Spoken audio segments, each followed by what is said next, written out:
안녕하세요. 지난 시간 4C ERP 맛보기 영상은 잘 보셨나요? 오늘은 4C ERP 파트 2 시간으로 ERP의 발전사를 재무 관점부터 구축 편의성 관점까지 함께 공부해 보도록 하겠습니다. 돈이 말해준다는 말이 있듯이 사실 ERP에서 빠질 수 없는 것은 돈입니다. 창고에 오래 쌓아두어서 사용하지 못하게 된 원재료나 제품을 부진재고라고 하는데, 최고 경영층이나 주주들은 무슨 원재료를 몇 개 못 쓰게 되었어 라고 물어보지 않고 보통 못 쓰게 된 게 얼마친데 라고 묻습니다. 즉 얼마가 중요한 것입니다. 따라서 ERP를 재무적인 관점에서 이해하는 것이 더욱 중요합니다. 다시 말하자면 물류에서 원재료 몇 개를 사고 창고에 재고 몇 개가 있으며 제품 몇 개를 팔았는가도 매우 중요하지만, 그래서 그게 얼마인지가 더 중요한 정보일 수도 있으며, 이러한 값, 즉 밸류를 실시간으로 알 수 있는지도 매우 중요합니다.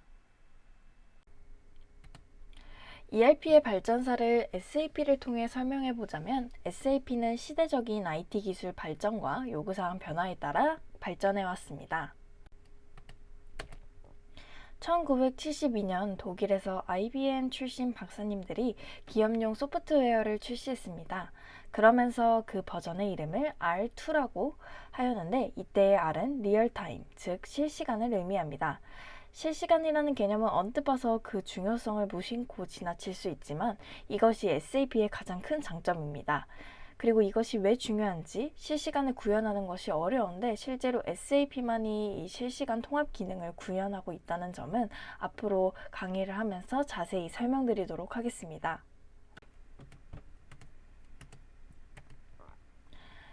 SAP 첫 버전에는 재무회계만 있었습니다. 이를 FI 모듈이라고 하는데, 다음 페이지에서 왜 모듈이라는 말을 쓰는지에 대해서 설명드리도록 하겠습니다. SAP는 원재료를 사서 제품을 만들어서 이를 팔고 이때 나오는 값을 장부에 기록하여 작성된 재무제표를 외부에 공시하고, 마지막으로 원가 계산을 하고 제품별 수익성을 분석하는 레포트를 작성해서 최고 경영층에서의 의사결정의 기준을 제공하는 기능까지 확대된 모습을 갖추게 되었습니다. 여기서 통합은 영어로 인테그레이션이라고 하는데, 이는 SAP의 중요한 특징이며 2023년 오늘날 어떤 ERP도 제공하지 못하는 기능입니다. SAP는 1972년 첫 출시 때부터 여러 나라에서 사업을 영위하는 회사들을 그 고객층으로 타겟팅하였습니다.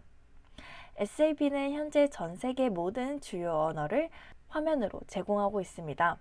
또한 우리나라나 유럽 국가들이 적용하는 부가세, 그리고 미국 등이 적용하는 판매세를 편하게 기장할 수 있는 기능을 제공하고 있습니다. 당시 IT 기술은 워드도 각각의 회사가 직접 개발하거나 전동 타이프를 사용했을 정도로 표준화된 IT 범용 제품이 없었던 시절이었으니 그냥 키보드로 모든 업무를 했다고 생각하시면 됩니다. 여기서 SAP 용어가 나오는데 바로 트랜잭션 코드입니다. 이를 줄여서 T코드라고 하는데, SAP 경험이 있으신 분들에게는 아주 익숙한 용어라 반가우실 듯 하네요. 이 당시는 대용량 컴퓨터를 메인프레임이라고 불렀는데, 세계 최초로 인간이 우주를 다녀온 스토리를 소재로 하는 영화 히든 피겨스에서 보면 우주선의 경로를 계산하는 데 활용된 IBM 메인프레임이 나옵니다. 거기에 나오는 캐비넷 10개의 처리 속도는 지금 여러분이 쓰시는 노트북보다 느리다는 사실은 아마 들어보신 적이 있으실 겁니다. 1995년은 한국의 SAP 역사가 시작된 해입니다. 한국은 SAP 얼리 어답터입니다. 이건 순전히 삼성전자 덕분인데, 1995년 이전부터 삼성전자는 SAP 독일 본사와 함께 SAP 구축 프로젝트를 진행하고 있었고, 이를 계기로 SAP는 한국 진출을 결정하게 되었습니다. 당시 유행하던 기업 컨설팅 주제가 BPR이었습니다. 즉 비즈니스 프로세스 리엔지니어링인데, SAP 안에 선진적인 비즈니스 프로세스가 있으니 SAP를 구축하고 SAP에 있는 대로 따라하면 회사의 업무 절차가 선진화된다는 논리입니다. 이는 전적으로 사실이었고, 요즘 기업 컨설팅의 화두인 내부 통제, 즉 인터널 컨트롤의 개념이 포함되어 있으니 그야말로 선진 업무 절차가 맞는 것입니다.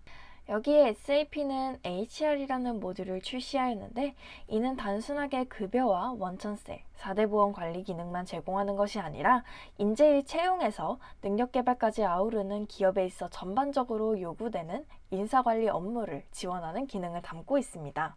각각의 산업은 업무 조차가 조금씩 다르고 필요한 기능 역시 조금씩 다른데 SAP는 R3 버전부터 이를 소프트웨어에 점진적으로 적용하기 시작했습니다. 이때 비로소 마우스로 데이터를 입력할 수 있게 되었고 서버라는 말이 생겨나게 되었습니다. 2000년대는 한참 닷컴 열풍이 뜨거웠을 때이고 이에 발맞추어 SAP는 My SAP 버전을 출시하였습니다. 이때 산업 솔루션으로는 그 규모가 크고 업무 특성이 뚜렷한 자동차, 석유, 소매 유통 산업을 위한 솔루션을 제공하게 되었습니다. 이와 더불어 기업 외부의 이해관계자들과 SAP를 연결할 수 있도록 그 영역을 기업 내에서 외부로 체인이라는 개념에 대처할 수 있는 솔루션으로 확장하게 되었습니다. 그런데 SAP가 이 모든 것을 다 할 수는 없었기 때문에 이러한 솔루션들도 SAP사가 직접 개발한 것이 아니라 전문 분야에서 앞서 나가는 솔루션을 사서 붙이는 형태가 되었습니다. 이렇게 다소 무리한 전략을 택한 속내를 보면 MySAP를 출시한 시점은 독일 SAP가 미국 증시 아스닥에 상장을 한 때이고 이제부터 SAP는 독일의 회사가 아니라 전 세계를 대상으로 하는 글로벌 회사가 되면서 그만큼 주주들의 요구도 고속 성장을 요구하고 기업도 주주들을 만족시키기 위해 급속적인 성장을 추구했기 때문입니다. 사실 현재에도 이 확장 ERP 부분에 대해서는 SAP를 능가하는 솔루션들이 훨씬 많은 게 사실입니다. 기술적으로 이 당시부터 인터넷이라는 신기술이 본격적으로 IT 세계를 지배하기 시작했습니다. 이 다음 버전을 ECC라고 합니다. ECC의 탄생은 IFRS, 즉 International Finance Reporting Standard가 전 세계의 증시에서 요구하는 단일 회계 기준이 되었기 때문입니다. 하나의 예로 IFRS의 가장 중요한 요구사항 중 구분회계라는 것이 있었는데 R3든 R2든 구분회계는 SAP상에 그 기능이 있었고 그 전에 GAAP 시절에도 있던 개념이었는데 이것이 필수 요구사항은 아니었습니다. 하지만 ECC 이전에 SAP상에서 구분회계를 구현하는 방법은 소위 배치 프로세스라고 하는 일종의 월말결산용 기능이었습니다. 이때 R을 맨 앞에 내놓고 있는 SAP로서는 이를 어떻게 하든 실시간 처리로 바꿔야 했기 때문에 FI상의 New GL이라는 기능을 추가하였고 ECC의 전체 95%가 바로 이 New GL이 된 것입니다. 따라서 이제 은행이든 국세청이든 세관이든 기업 외부와의 연동이 필요한 거래를 위한 표준 기능을 탑재하게 되었습니다. 이제 또 하나의 대변화가 SAP에 일어났습니다. 우리나라에 하나은행이라고 있는데 여기서 나오는 이 하나는 메이드 인 코리아입니다. SAP는 시스템 어플리케이션 앤드 프로세스의 약자입니다. 이때 어플리케이션은 요즘 어플이나 앱으로 줄여서 이야기를 하고 있죠. 모든 앱은 거기서 나오는 데이터를 빠르게 처리하고 이를 안전적으로 보관하는 게 중요합니다. 우리는 DB가 깨졌다는 말을 들어본 적이 있을 텐데요. DB가 깨졌다는 말은 시스템이 일정 기간 동안 작동할 수 없다는 것을 의미합니다. 여기서 하나가 DB입니다. SAP는 어플만 있고 DB는 미국 회사인 오라클을 많이 사용하고 있었습니다. SAP 고객은 어플은 SAP를 사용하지만 DB는 오라클이나 MS SQL을 주로 사용했습니다. 즉 SAP는 어플을 판 돈의 일부를 DB 회사와 나누어 왔던 것입니다. 그러나 이제 하나 DB는 SAP의 소유가 되었으니 이제 더 이상 누구와도 수익을 나눌 필요가 없게 되었습니다. 이때 이 하나는 서울대 컴퓨터공학과의 작품이고 그들이 이를 SAP에 팔았습니다. 하나에 대해서 추가적으로 설명드리자면 하나의 데이터 처리 속도는 다른 하드웨어적인 요소와 더불어 데이터 처리 속도를 수십 배나 개선하였습니다. 그에 따라 여러 곳에 흩어져 있는 데이터가 한 곳에 모을 수 있게 되어서 사용자가 이를 더욱더 일목요연하게 볼 수 있게 만든 것이 유니버셜 레저가 되고, 이를 ECC의 뉴GL에 대비하여 부르게 되었습니다. 이를 통틀어서 심플 파이낸스라고 설명하고 있고, 이제 R에서 S의 시대가 오게 되었습니다. 여기서 볼 수 있듯이 SAP의 발전사는 주로 재무적인 측면에서의 발전이라고 할 수 있습니다. S4의 또 하나의 가장 큰 변화는 고객이든 구매처든 구분 없이 회사 상대방에게 하나의 코드를 주고 관리를 할 수 있다는 것입니다. A 회사가 우리 회사에게 물건을 팔든 사가든 A는 A가 되는 것입니다. 앞서 말한 하드웨어적 요소라는 것은 다름 아닌 삼성전자의 메모리 반도체입니다. 그 전까지는 데이터의 저장을 하드디스크에다가 했고, 더 전에는 마그네틱 테이프에다가 했습니다. 마치 프로피 디스켓이 외장용 하드디스크에서 USB로 바뀌었다가 이제는 클라우드로 발전한 역사와 동일합니다. 2000년대 초반 256메가 USB는 그 크기가 크고 가격도 25만 원이었는데, 지금은 2기가짜리 USB를 판촉물로 주기도 하는 것을 보면 메모리 반도체의 가격이 어떻게 변동하였는지 설명이 됩니다.